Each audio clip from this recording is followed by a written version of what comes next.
know, God created man. When we get married and we do wedding ceremonies, we say this. We say, about man, we say he was taken out of the ground. When we talk about woman, and we said the woman is another step refined. She wasn't taken out of the ground, she was taken from the side of man. And we say to be not taken out of his feet, to be under him or dominated by him, bossed around by him. She wasn't taken out of his head to dominate him or to manipulate him or try to buck the system. She was taken out of his side to be equal with him and near to his heart to be loved. So today we're going to start a series of messages on some just real blunt topics in marriage and in life. And one message we're going to talk about today, we're going to talk about what does it mean to be one flesh in marriage. In Genesis 2:24, God created Adam and he created Eve. He says, so the Lord God caused let's start at verse 21, 2:21. So the Lord God caused a deep sleep to fall upon the man, and he slept. Then he took one of his ribs and closed up the flesh of the place. The Lord God fashioned a woman under the rib which he had taken from the man and brought her to man. And the man said, now this is now bone of my bones and flesh of my flesh. She should be called a woman, because she was taken out of man. For this reason, a man shall leave his father and mother and be joined to his wife, and they shall be one flesh. And it says, the man and the woman were both naked and were not ashamed. They felt no guilt, they felt no humiliation. You know, when you look at this, in this is the only place in the Old Testament where the word Selah, S-E-L-A, I believe it's pronounced Selah, is rendered rib. It's the only place that it's rendered rib. In modern versions, in these modern versions, instead of the word side that was in older Bibles, God doesn't use ground to create a woman. He uses a portion of man's side, his rib. And he uses living substance that is already created, a living substance. It doesn't make a woman superior, and it doesn't make her inferior. It makes woman man's equal. You know, in the old days, women were treated like cattle, or treated like somebody's property. You know, in the old days. But when God originally created man and created woman was created to be equal with man, but not have the same role as a man. You know, God created a woman to be man's helpmate, and he created man to be her head, to be her fountain, to be her overseer and protector, and one that would meet her needs. And he created woman to submit to man. The word submit doesn't mean become a slave. It means to come alongside of, see how that man is, and join that man and work with him in leading the home. There's to be equal respect. There's to be equal love. There's to be your wife is not something that you boss around or something that you take for granted. Your wife is what God gave you, man, and you're to love her like Christ loved the church. Well, Christ loved the church so much that he gave his life for the church. And you know, men, sometimes we have our own agenda when we're out running. I haven't met a man yet that didn't have some form of an agenda.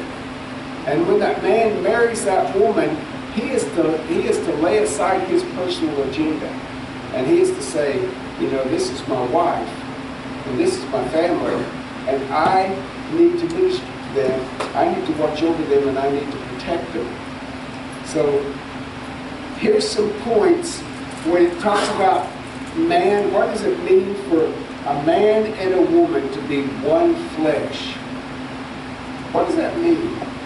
You ever think, we read stuff in the Bible sometimes and we just go over it and we think we understand it, until we begin to dig in the Bible and begin to pray and to seek God.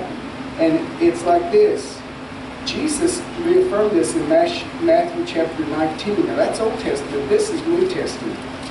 And remember, they say, oh, we're not under the Old Testament. We're under the covenant of grace. Okay, let's see what Matthew 19 says.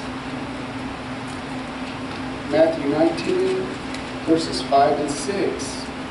And he said, for this reason, a man shall leave his father and mother and be joined or cleave to his wife, and they two shall become one flesh.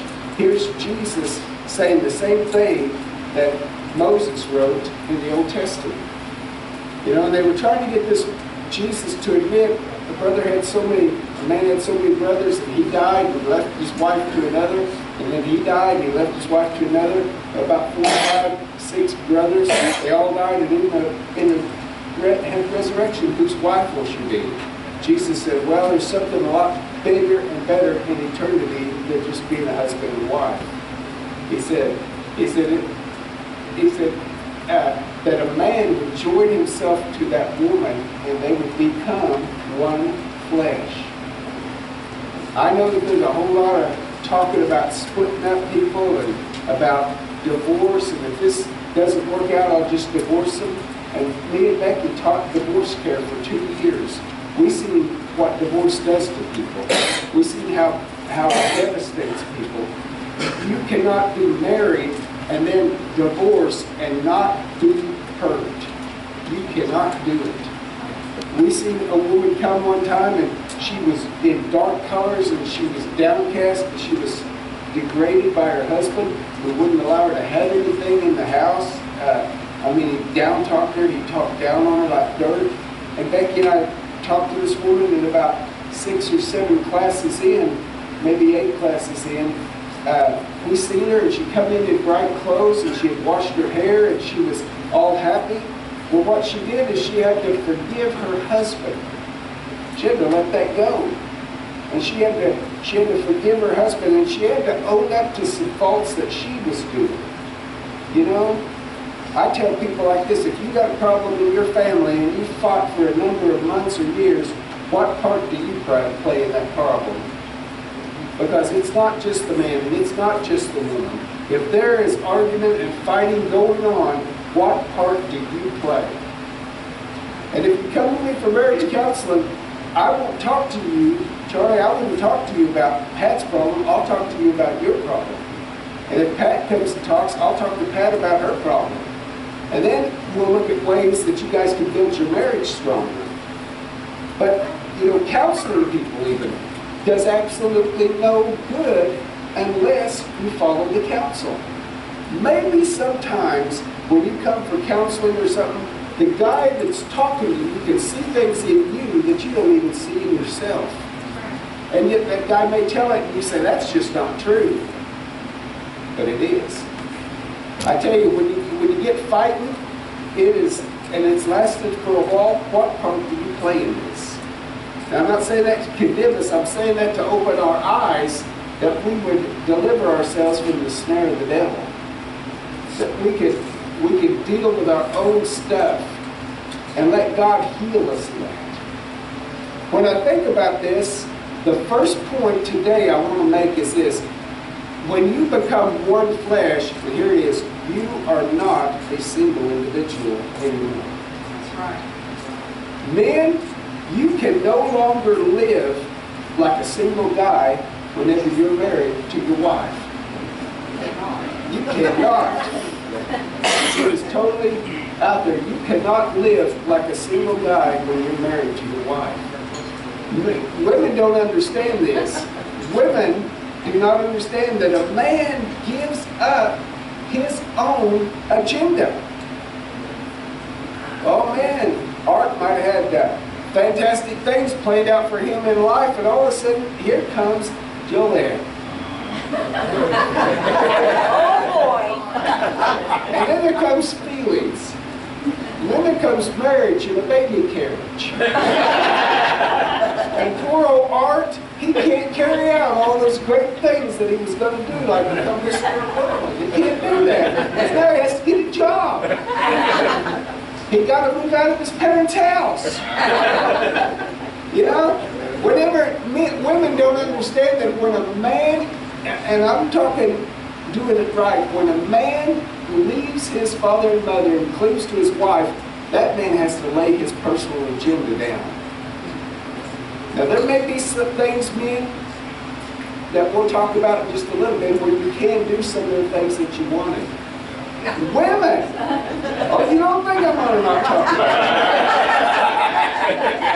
I'm not going to bring up those drip, drip, drip like a fountain stuff today. I'm not going to bring those live in the corner of an attic then with an argumentative wife. I'm going to bring that up today.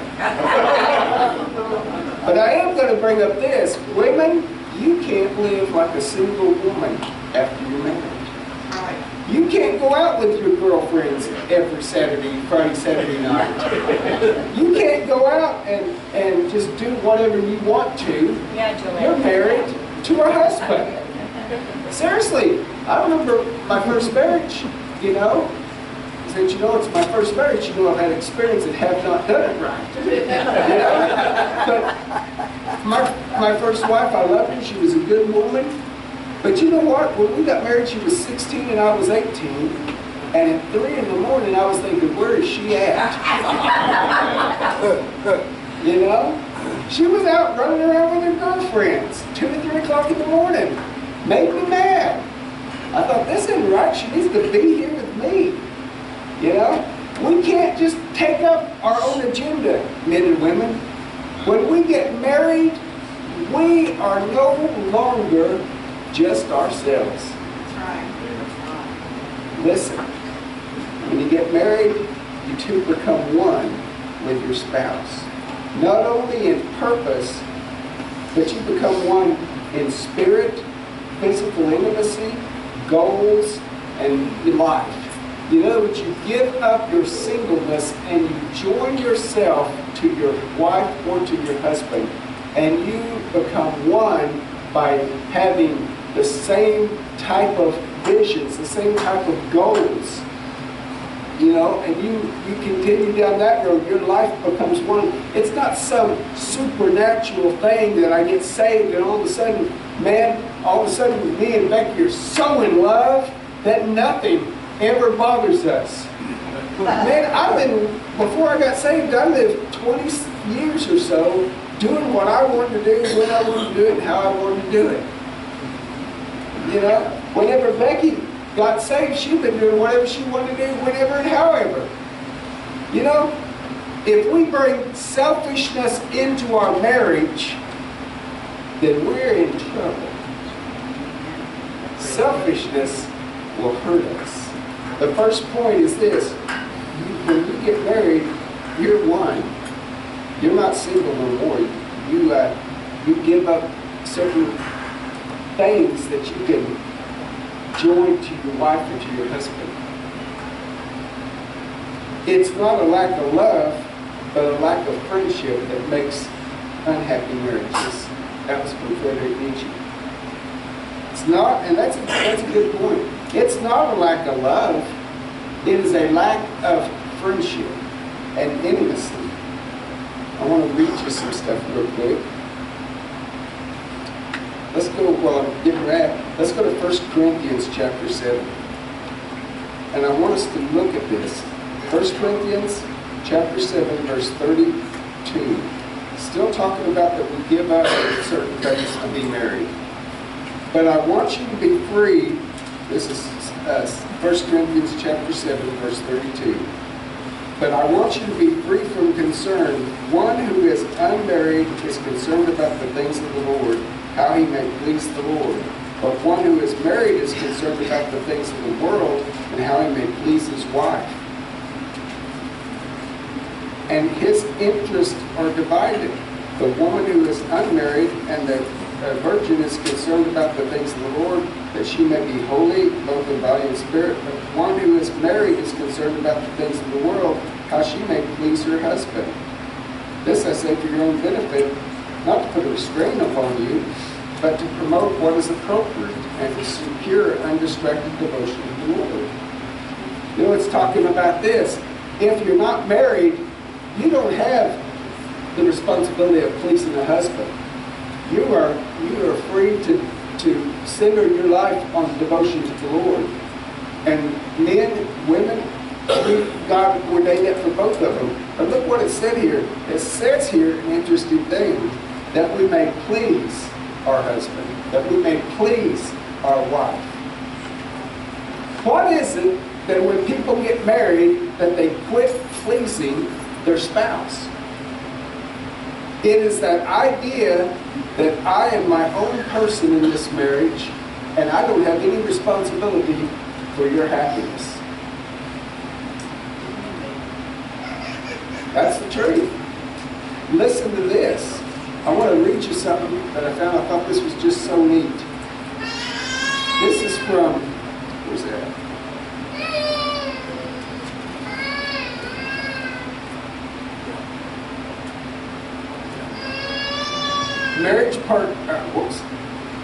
Marriage Partnership magazine had a poll of U.S. couples, including Christian couples. Now listen to this. 23% of all couples spent less than 1 hour per day with their spouse.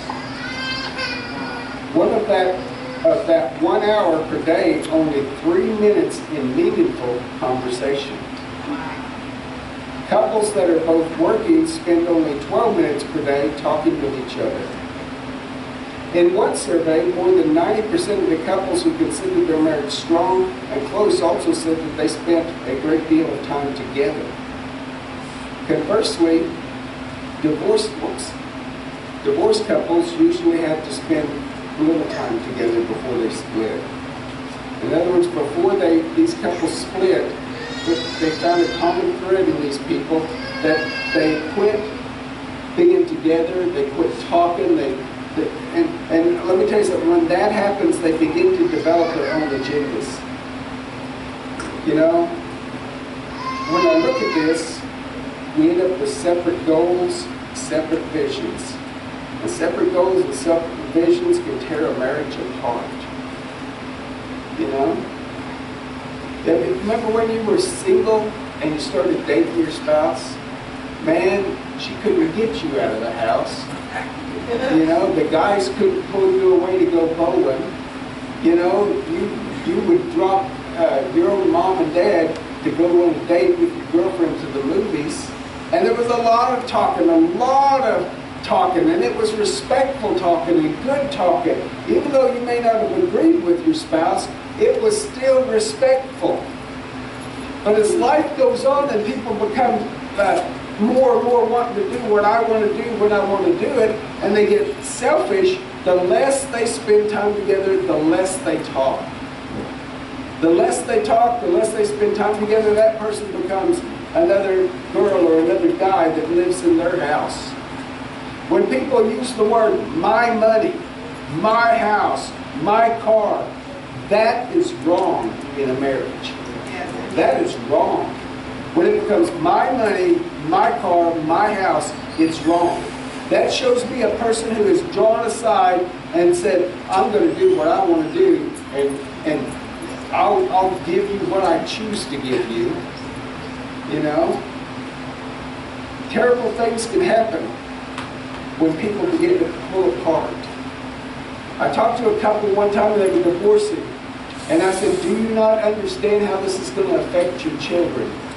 And they said, oh, my psychiatrist tells me that this will not affect my children. It'll hurt for a little while and they'll get over it. I thought, well, they can get over an amputated leg too.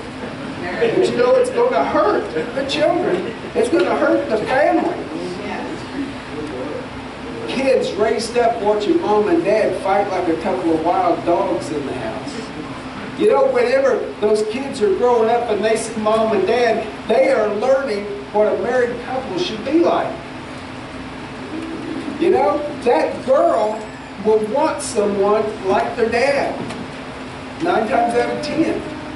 They'll want to marry somebody like their daddy. And that boy, he'll look for someone that loves him like his mama. That's just true. You know? But when you get conflict and you get fighting and you get fists and slaps and kicks going on in a marriage, you get cussing and belittling or manipulating a person, then that little kid is learning all of that junk. He's learning that this is what a relationship is like. Listen, separate goals and separate visions will tear your marriage apart. It is okay sometimes to have things that you personally want to accomplish if your spouse supports you. When I went back to school, it was going to take time. And I knew that I would have to dedicate myself to doing things in school. But I talked a little bit with Becky, and she agreed with me. Because it would better me as a preacher, it would better me as a husband, and it would better me to get a better job later on in life. You know, as you grow older, you can't do the things you used to do at 20. And so the best thing is get trained in an area that you can step into in your older age. And I would say this, whatever your blessing is in life, what you do really good, the thing that you love to do, God is preparing you for something better, but it's going to involve all the preparation that He's done in the past. You know? So whenever you get older and you want to equip yourself, look at what God's done with you in the past, and I'll bet you that in the future that's kind of the direction that you'll go. And only if you let God lead you, you'll grow into better pay and better job and stuff like that. You know, but the thing is you've got to have your spouse to agree with you. If I do something and Becky doesn't agree with it, I don't do it. That's just it. And Becky doesn't blow things over my head. She doesn't belittle me. She doesn't talk down on me. She thinks sometimes some of the stuff I want to do is goofy. But you know, if it's not going to hurt the home, she's in agreement with it. If it's going to hurt the home, I'll hear about it. And if it's going to hurt my home, I don't want to do it. If you have the same goals and visions and support each other, it can produce intimacy. Oh, some people thought that sex produced intimacy.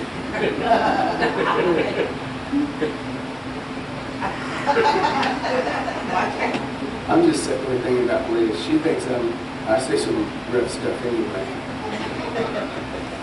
Intimacy produces a fun time. But when the fun time's over, you're still going to face that mate. You know?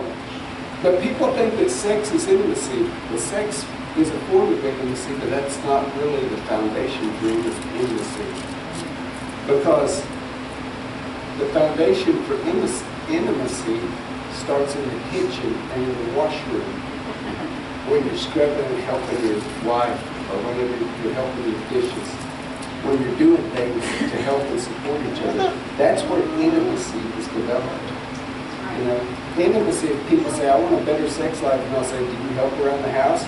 No, that's woman stuff. You know, I hate to say it, she's probably going to lock up the candy store and go away.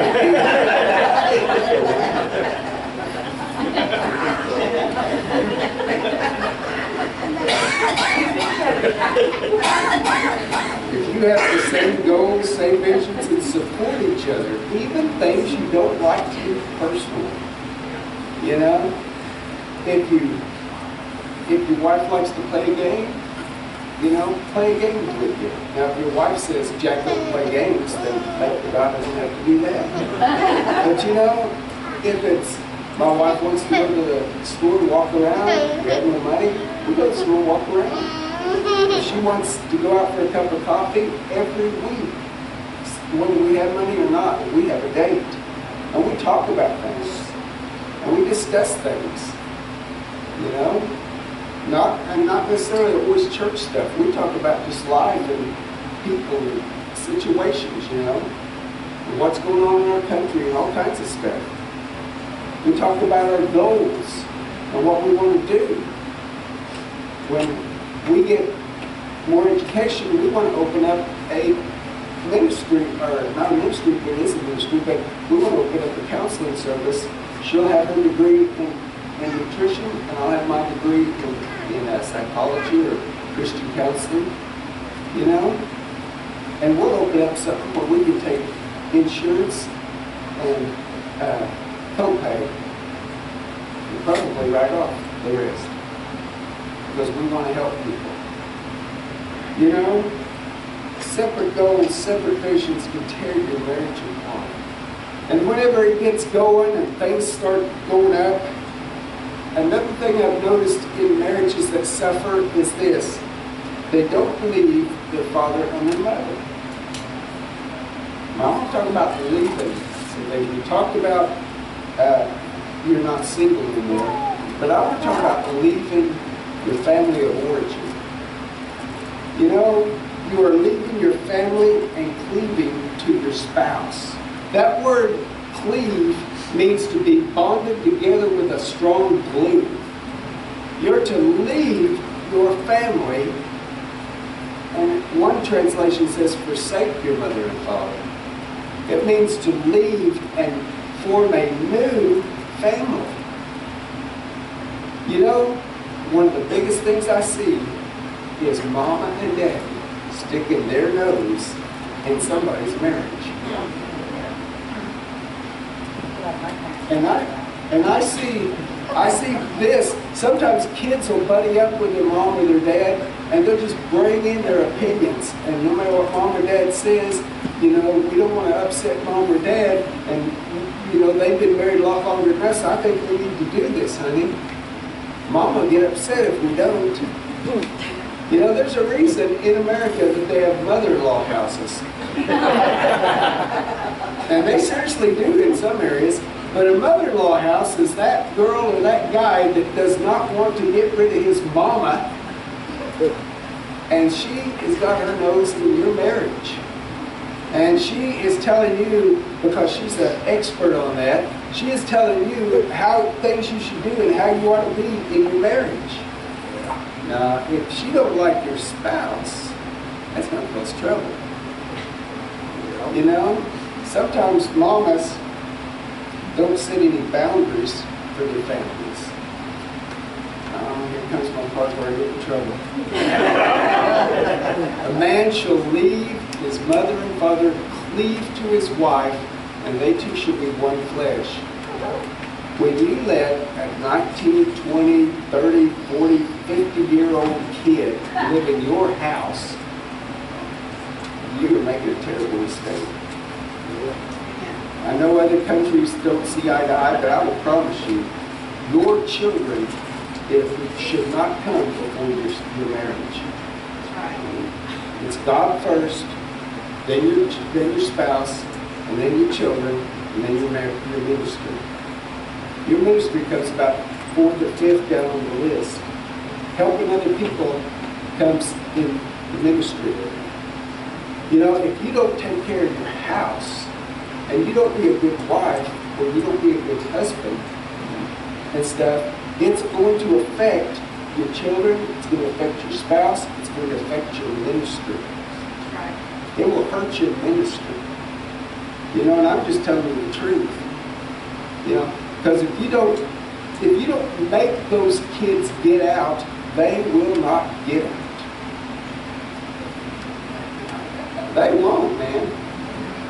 I mean, I seen a guy one time, he was 40 years old. Wouldn't get out of his mom's house. He married and got out of the house at like 40, 45 years old. You know, they move into the house and here's daddy and mama trying to raise kids, and here comes dad or mom living, or older kids living in their house, okay? Now, the young man has now become 19, 20 years old. He feels in his bosom what God put in young men and young women's bosom to leave the house and be their own person. That is God's proper order.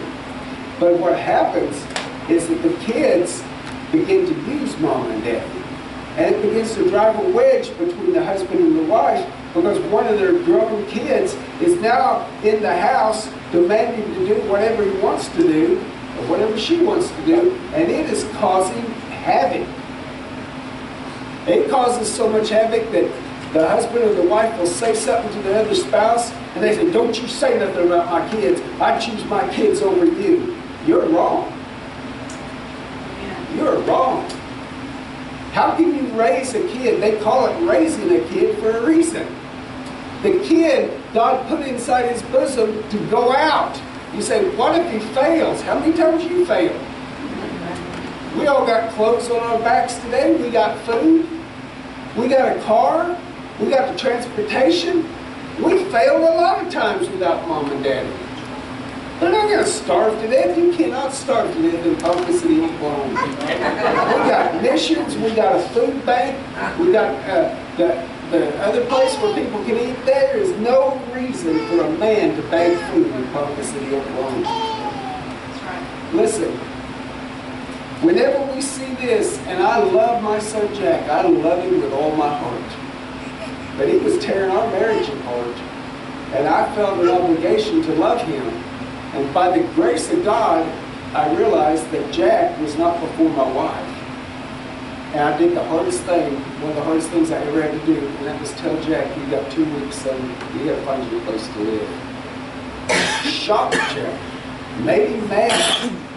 And then it went out for 3 years. He stole, he done drugs, and he drunk. I'd see him in town, he'd be all nasty and dirty. And I watched it go on, and I watched it go on. When we'd get together, I'd always tell him God loves him, and he'd say, yeah, sure, okay. And he would fight with me about God. Today, that boy works for USDA. He's drug-free and alcohol-free.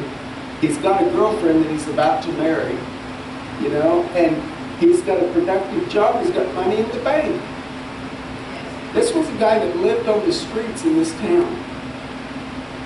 He'd show up at 12 o'clock. I'd say, son, or show up at 2 in the morning. I'd say, son, I told you 12 o'clock. And I said, if you're not going to mind the rules, you're going to have to sleep in the car. I'd shut the door, lock him out. You say, oh, that's harsh. No, that's being a dad. That's being a husband to my wife. You know, children, one of the best things we can do is quit trying to protect them and let them fall a few times. It's not going to kill them. Let them fall. Let them experience life. If you were to die today, they'd have to do that. You know? Kids will take advantage of you. You want to go out with your spouse. You want to stay home and watch a movie and eat some popcorn and hear, yeah? What are you doing, son? I want you to watch my kids.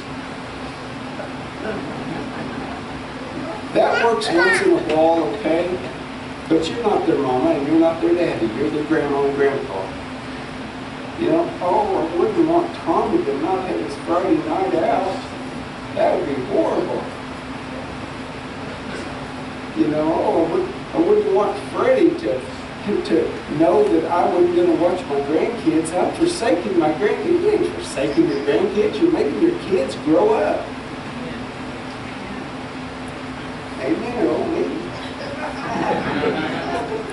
Whenever I think about this, they say that whoever lives in your house can become overly involved in your marriage. And they can stir the pot. You know, they don't like what's going on, they'll stir the pot, guaranteed.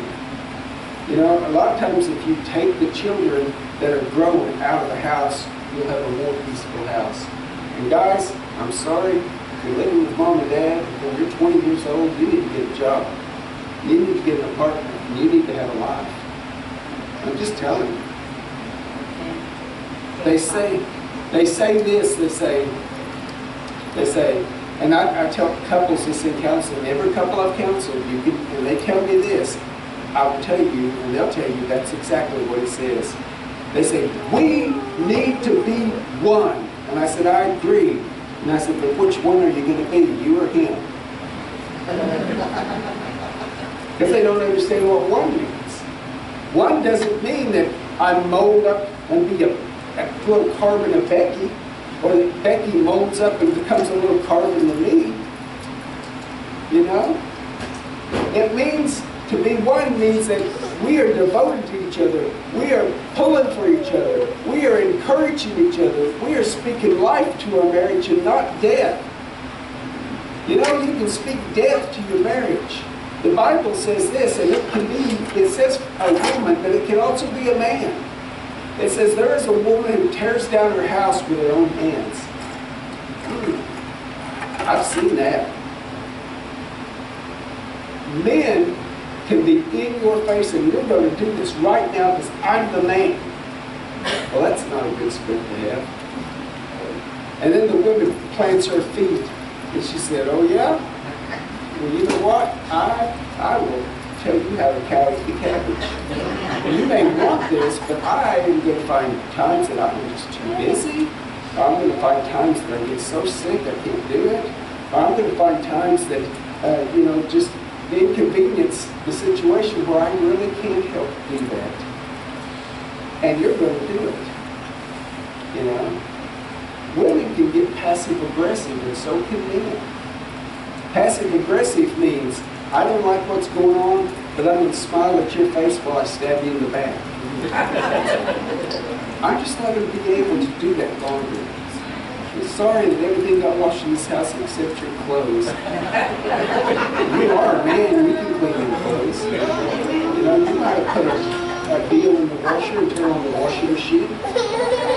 You say, oh, he doesn't know, he's not that smart. Well, then fine, let him wear pink shirts. Let him have some pink undies. You know, let him do it. Don't say a word, don't hound him. I told you so. Don't do that. About 2 or 3 times he'll wash it in something that bleaches his shirt, he'll stop it. Listen, which are we going to be, the husband or the wife? Your marriage, God created you separate and distinct so that you complement each other.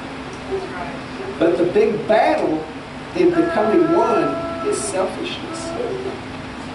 Now, let me tell you how selfishness works in a marriage. Selfishness works like this. You're being selfish. That's how it works. You're being selfish. It's never that I might have some selfishness in me.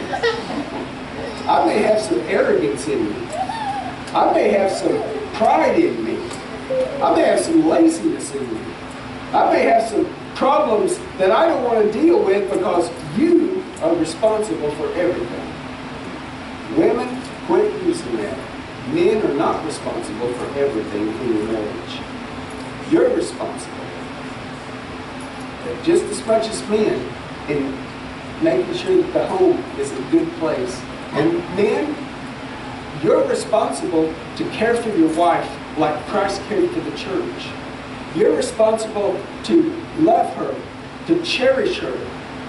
If people are talking about her, you stop them right in their tracks and say, that's my wife. You know, men, we don't need jellyfished, spineless individuals as Christian men to be husbands. We need people that love their wife. We need wives that submit to their husband's leadership. That means that, doesn't mean that everything Becky wants I'll agree with and proof it'll happen. We've had some real standoffs on stuff. You know, it means that Becky comes alongside of me. It means that Becky comes alongside of me. Now I have my natural bends, and I work on my own problems. But leading the home and raising children and being husband and wife, I respect Becky for who she is. I see in her the good qualities. And then she joins herself up along with me, and together we begin to walk through life. We begin to erase the D word out of our marriage. And we begin to just mold. She molds herself to me, and I look at her and find out what makes her tick and what makes her ticked. You know? Paul said to know your wife. And it didn't mean just sexually, it meant to know how she is. If she's a hothead, expect it. If she avoids conflict, expect it. You know? And if I really, really, really feel a family should go a certain way, I talk it with my wife before I ever just say, we're going to do this. You know? Because listen, we can do that, but it may be a horrible adventure. You know? We've got to join ourselves together with each other. We've got to make time for each other. We've got to center back on what's important in marriage. Now, do Becky and I ever disagree? Yeah, sometimes a lot. But you know what? I love her more now than I've ever loved her. We're closer now than we've ever been. You know? If something's going to hurt Becky, I don't want her to suffer, so I help her. You know, Becky does our bills in the house. And, you know, I give her my paycheck. I trust her to pay my bills. I trust her to buy food. Look at me. I was raised poor, and I want food. Now listen, I used to eat as much as I could eat. And what played in my mind was that you may not have those fried potatoes anymore. It may be a wall, and I'd say, anybody want more fried potatoes? And I would go, yes.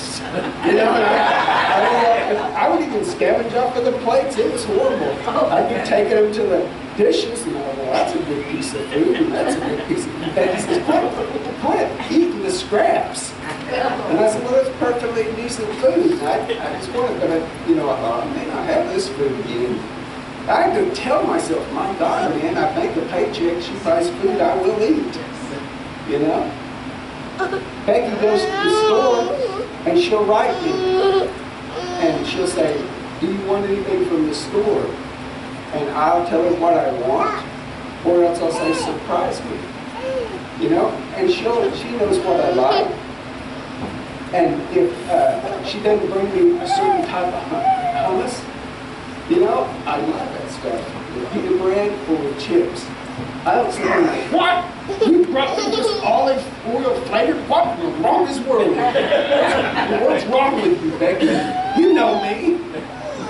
Listen, we got a mouth and we got ears and we got eyes and we got a brain for a reason.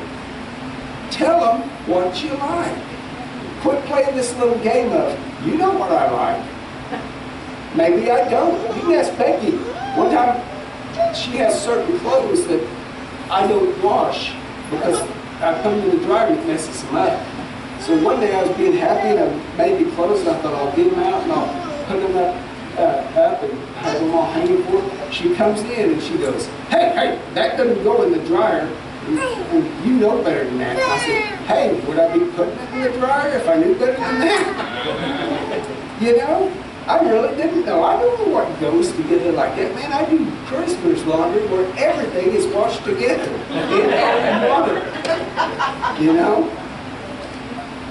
She may have, and she tells me things like, my God, won't you ever remember things? But she tells me things, and she gets frustrated because sometimes I really don't remember. And I have to have her tell me. Yeah, it's like a 10-second Tom. Hi, I'm Tom. How you doing? Hi, I'm Tom. How you doing? You know? I know that's frustrating to her, and I try my very, very best not to do it. But she don't explode. She don't throw a fit either. She tells me. You know? Because we know that I have this problem sometimes of not understanding things. Which one are you going to be? You're going to be him or you're going to be her? You know, that leads to the idea of what? A third one, trying to make your spouse what you want them to be. Let me tell you, it will not happen. It won't happen. I'm not talking about your spouse accepting responsibility. I'm talking about your spouse molding to the kind of person you want them to be instead of who they really are. You know, Becky, when me and Becky got married, she was raised with a real big family. They had some money in their family. You know, her dad was a pipe fitter, her mom was a big nurse at the hospital. They had dignity and they had respect. You heard me say it, that they said, the first time I was married, she said, honey, you're going to have to come to Christmas dinner dressed up. I thought, what?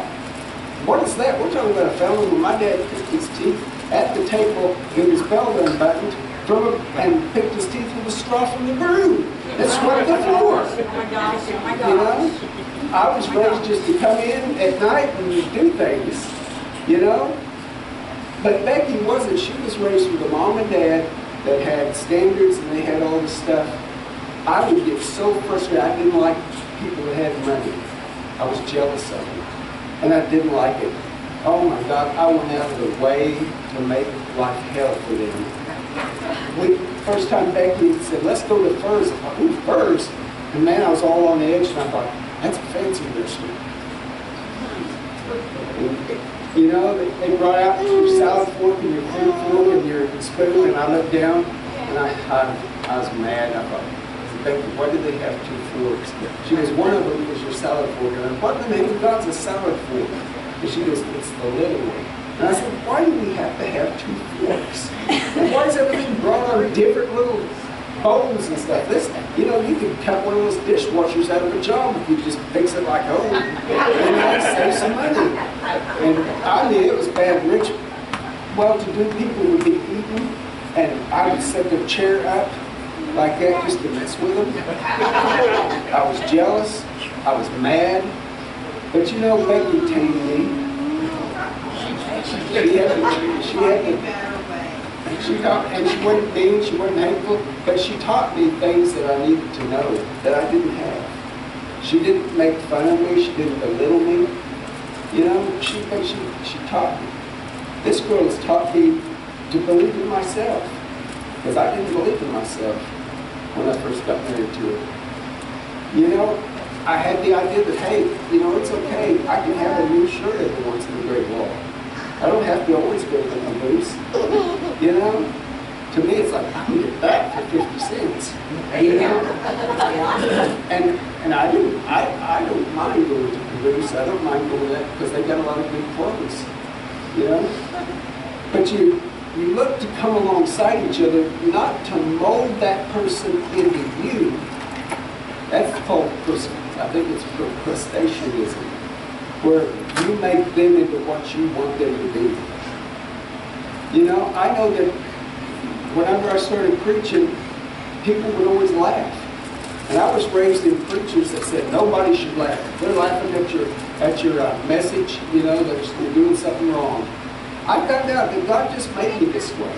And things that I say, I don't even, you know, they just come out. And I'm kind of a comedian-type preacher, and I realized that. I quit fighting it.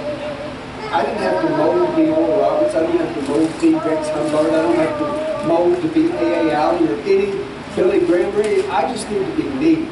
I just need to be me. Yeah, it's a lot better if you just be me.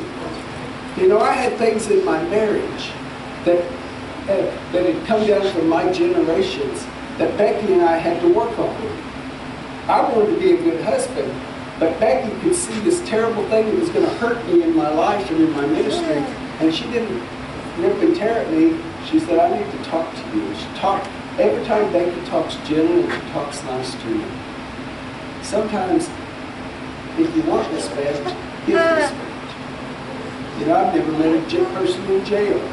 Every person I've ever met in jail or in penitentiary, the number one thing they want is respect.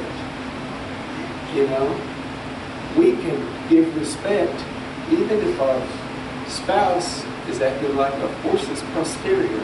You know, we can give respect, we can talk decent, we can talk nice, we can do things, you know. Sometimes you gotta feed, if you want your marriage happy, you gotta feed good things into it. You cut out the things that are mean, hateful, belligerent, and manipulative. You cut that out of you, because you can't take it out of your mate, but you give yourself for years. You know? And have you ever had a car and you think, my God, man, this town is dirty and filthy. You go to the gas station, you wash your front windows, and there's shines, and there's grass that's green instead of brown. And you know, if we'll clean our own windshields, a lot of things will happen.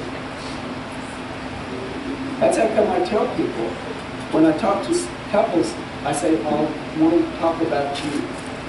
We'll deal with you. Because I can't deal with another spouse that's not there. You know? And there comes the point when some spouse starts talking, downgrading their husband or their wife, I'll say, let's stop this. That person's not able to defend themselves, and that's not going to build this discussion. That's not going to do anything good. So we say, let's talk about you. Don't try to make your spouse what you want them to be. Let your spouse be who they are. And spouse, you listen. You be the best you can be. You let God deal with your life and build intimacy. Some marriages are so hurt right now then I would definitely say do not get back together now, because stuff is all hurting, people are degraded, people are hurting. But I do say this, I said, you can't put something together if you never bring it together. I said, go out and date your wife. Go out and date your husband. Watch TV shows together. Even if you're living in different houses, watch TV shows together, watch movies together, go out to the movie together. Begin to date your wife, and then listen to me. Your wife, the Bible said, treat them like the weaker vessel. Now, they're not the weaker vessel, I can promise. These women can produce something out of their body the size of a football. I'd like to see us do that. No, I wouldn't like to see us do that. You know, those women are intelligent. You know that in kids, women mature faster than men. You know? That's how come the 19, 20-year-old woman can get married, and even though they're still both kind of childish, the woman's taking care of the house, the woman's fixing stuff, because women's houses, men, are important to them. I do not tell Becky how to decorate her home, because, you know, a woman gets her self-respect by her home and how the yard looks and how the home is and stuff. I let Becky decorate, I let Becky do whatever she wants to in her house. You know, I just come along, I fix the door, or I fix something else, and if something breaks down, I help. But that woman, it's important for her to have a good house. And men or women, it's important that you respect your husband. Don't do passive-aggressive junk, because that tears down trust. You know, don't speak hateful or mean. I don't care if your mama or your daddy spoke like that. Don't do that, because you can hurt a man very, very deep by certain things that you can say about him. You know, Becky, years and years and years and years and years ago, we got in an argument, and she told me to eat something, and it wasn't nice. And I thought we flushed that story. And I think she said, and die. I thought, it hurt me. It hurt me deep. It hurt me real deep. And you know, a woman will either build a man up or tear a man down. You know, Becky always speaks straight to me, but she always speaks good to me. And she has to instruct me sometimes. She gives me the strength to do education, which I am very nervous of education, because I want to know, I want to grow. But sometimes when I don't feel I can do it, Becky encourages me. And if I make a bad grade, she's there to encourage me and say, look how many A's you got to this one bad grade. You know, she builds me up and she encourages me.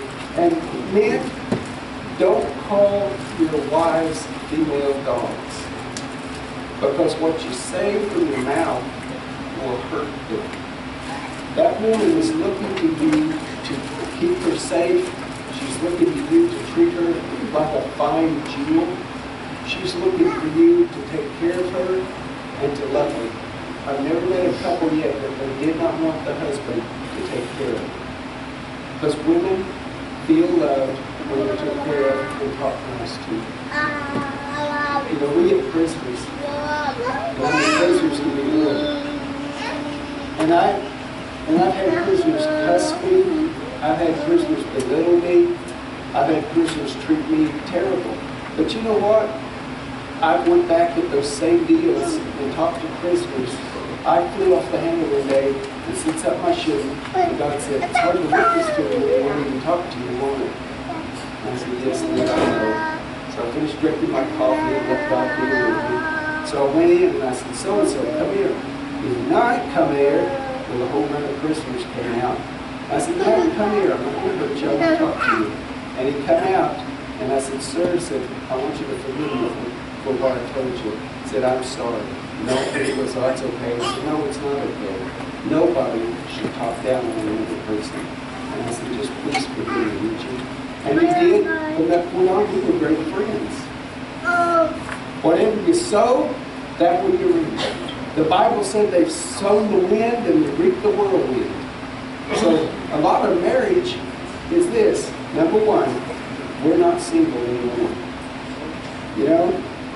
Number two, to my notes. Number two is leave your father and your mother and your adult children. Leave them. That don't mean that you don't want nothing to do with them. It means that this is your home. And you have a husband. And you have a wife. You know, if those children are adult children, let them get an apartment, let them get a job, let them grow up. Don't babysit every time that they haul in the street. Because they can find babysitters other than you. You know? Draw close together. Spend time together. Leave your father and mother.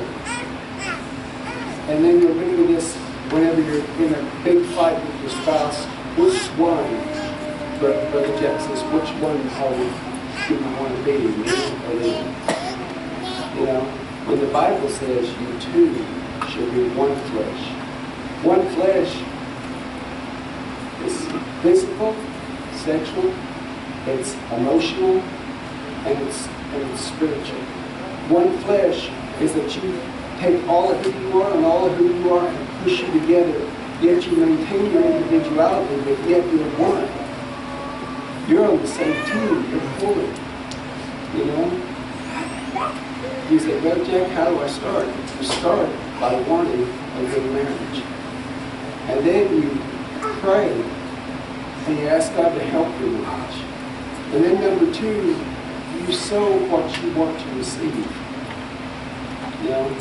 And if you're hurting your spouse, listen, and they say that's hurtful, or you broke this, or you've done this, then listen to what you're saying. You know? Because a woman's home and family is where she gets her respect. You know? Sometimes Becky's kitchen is full of gadgets. You know, she loves to cook, and I'll get her a little metal measuring cup or something. It bothers my wife. I want to get her whatever I can get her, do whatever I can do. But you got to take care of yourself so that you can be strong for your mate. Father, I've given the best I know to give today. And Father, Lord, you know that the devil, and it's the devil, he spreads torment to families in this town. And Father, Lord, I praise you, God, that you have given us direction in your Bible. Direction in the Word that the Spirit of God had men of God to write down. Father, that brings a woman up to the level of a man. And even though we have different roles, God, we're just as equal, just as loved by God, and just as careful as each other. And I pray today, God, you bring healing in homes and in families. God, in homes that are stable today, I pray, God, that they would use this as an education to remember some things about marriage that are important. And I pray, Father, that you would bless every marriage in this church. Lord, that you would encourage them, that you would build them up. God, that it wouldn't be just a coming together to bear with each other, but God, that it would be a real, true relationship. And Lord, we know that a threefold cord is not easily broken when it's you and your spouse and the Lord. And Father, Lord, we just pray, God, that there be threefold cords. Lord, we pray, God, that we would work on pulling each other up, and we would work on dealing with ourselves. And we would work, Father, on building our home upon the rock Christ Jesus. Lord, I pray blessing to each and every person here, and to those listening by the internet. God, I pray blessing upon their lives this morning. In Jesus' name, show us, God, what we need to do from now on, even after the service. And Lord, I just praise you, Lord. Amen. Amen. Tonight,